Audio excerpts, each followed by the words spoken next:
ఈ రోజు కేరళలో స్థానిక సంస్థల ఫలితాలు వచ్చాయి. కేరళ రాజకీయాల్లో ఒక సంచలనం జరిగింది. కేరళ రాజధాని తిరువనంతపురం మున్సిపల్ కార్పొరేషన్ పదవిని ఎన్డీఏ కూటమి చేజిక్కించుకుంది. ఇదొక అద్భుతమని చెప్పవచ్చు.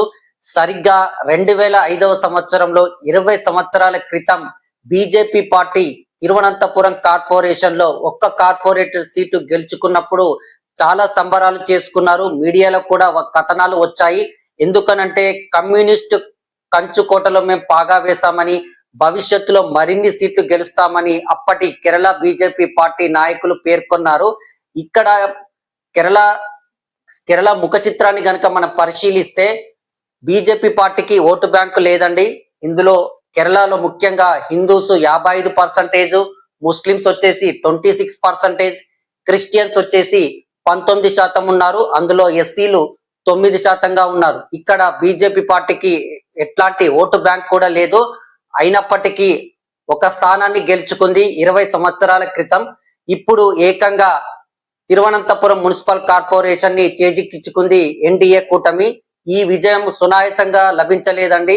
Already 2020 Thiruvananthapuram municipal corporation election లో కూడా బీజేపీ పార్టీ ఎన్డీఏ కూటమి గట్టి పోటీ ఇచ్చింది. అప్పుడు ఒక్కసారి మనం ఆ రిజల్ట్ పరిశీలిస్తే 2020 తిరువనంతపురం మున్సిపల్ కార్పొరేషన్ లో 101 వార్డులు కలవు.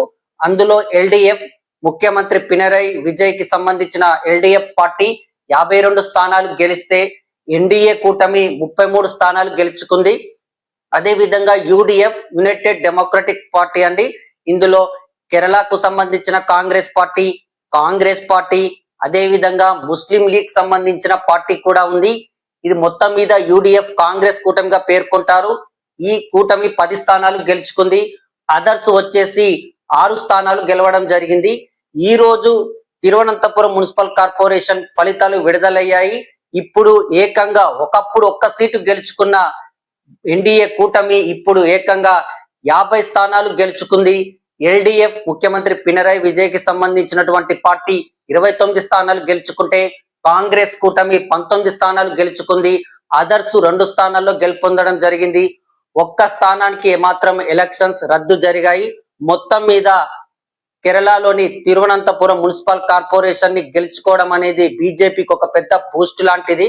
ఒకసారి ఎన్డీఏ కూటమి తిరువనంతపురం మున్సిపల్ కార్పొరేషన్ గెలుపుకు ప్రధాన కారణం క్రిస్టియన్ కి సంబంధించిన కమ్యూనిటీ ఓటర్స్ ఈసారి ఎన్డీఏ వైపు మొగ్గు చూపారండి. దానికి గల ప్రధాన కారణం క్రిస్టియన్ కమ్యూనిటీకి సంబంధించిన యువతులు లవ్ జిహాదీ వల్ల నష్టపోతున్నారు. ప్రభుత్వానికి ఎన్నోసార్లు మొరపెట్టుకున్నప్పటికీ ముస్లిం సామాజిక వర్గానికి ప్రభుత్వం పరోక్షంగా సపోర్ట్ చేయటంతో లెఫ్ట్ కూటమికి సపోర్ట్ గా నిలిచే క్రిస్టియన్ కమ్యూనిటీ ఓటర్స్ ఈసారి ఎన్డీఏ వైపు మొగ్గు చూపటం వల్లనే ఎన్డీఏ కూటమి తిరువనంతపురం మున్సిపల్ కార్పొరేషన్ గెలుచుకోవడం జరిగింది.